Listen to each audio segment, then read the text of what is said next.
खुलुमबाय गोजोन फुंबिलिनि गासैबो बडलेण्ड बुब्लिनि अनसायगिरिफोरखौ बरायग्रोबाय। दिनै 2 एप्रिल रबिबारनि फानजामुथिखौ फरायथिनो लादों आं गेवलां हाज'हारिया। फानजामुथिनि गिबियाव दं मेष राशि। गोसोआव मोजां साननाय हनाय फैनाय नङा। गुबुननि जौगानायखौ हिंसा जागोन। गुबुनखौ गाज्रि नोजोर होगोन। वृष राशि। देहानि थाखाय मोजां नङा। बायदिसिना जेंनाफोरजों देहाया भुगिनांगोन। समजों मोजाङै आवगायनाया नोंथांनि साबसिन। मिथुन राशि। हरखाब माबा मोनसे मुवा मोनगोन। नखराव मोजां मुवा बेसाद सोरजिगोन। दिनै नोंथाङा आन्थोब मोनफुंनो हागौ। कर्कट राशि। गोसोआव मानोबा गोबां गिनाय जागोन। गोसोनि गिनाय मेवनायजों जेबो खामानिखौ मावफुंनो हानाय नङा। सिंह राशि। नखराव मोनफ्रोमबो बिथिङावनो मोजां। खामानि मावनो लानायखौ नखराव जयै फोरमायलायगोन। नखराव गोथार मिलन जागोन। कन्या राशि। मोजां सम जानाय नङा।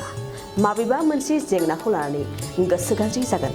बायदिसिना साननायजों हारसिङै दुखु जागोन। तुला राशि। रांखान्थिनि फारसे मोजां। आंखालनि समाव नखराव दोहोन फैगोन। दोहोन दौलतखौ लानानै गोसोआव गोबां खुसि जागोन। वृश्चिक राशि। नखरनि गोथारनि थाखाय गिदिर फुजा होगोन। नखरनि गुलाय गुजायखौ बोस्रांगोन।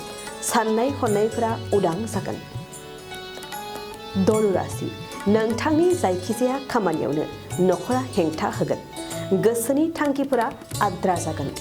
लोगोनिफ्राय हेफाजाब मोननाय नङा। मकर राशि।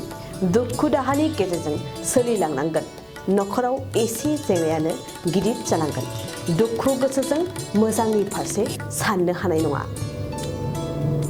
कुम्भ राशि। गोसोनि साननाय बायदियै खामानिखौ मावनो लुबैगोन। खामानिनि फारसे रावनिबो खोथा लानाय नङा। साननाया मोनसेल' जागोन।